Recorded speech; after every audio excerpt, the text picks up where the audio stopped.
GESDA tries to anticipate possible futures in order to help us make the right decisions today. But how can we anticipate the future? The Villars workshops are exactly that tool. AI and technology over the next few years will transform almost every aspect of human life. It will affect interpersonal relationship, legal system, medical system, the way we live in cities, the way we educate, the way we do politics, the way we do war. These technologies restructure the fabric of society.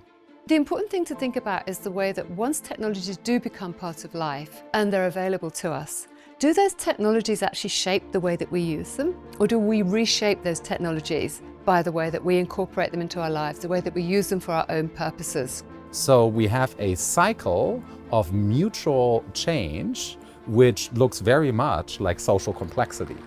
We make our technologies into what they become in our everyday lives. And I don't think the concepts we have for describing all those phenomena that have been pretty stable for centuries are going to hold up. We need radical new frameworks for thinking about how we relate to technology and how technology shapes the world around us. Now, how we're going to do that is one of the really hard questions.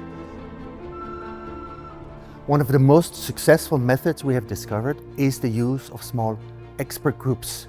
The experts banging their ideas together is what brings out new ideas and possible futures.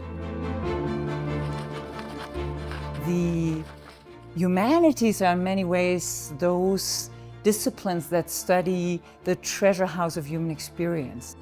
That kind of a mutual understanding, that should be the starting point for any attempt to solve some ethical issues from the diverse perspectives.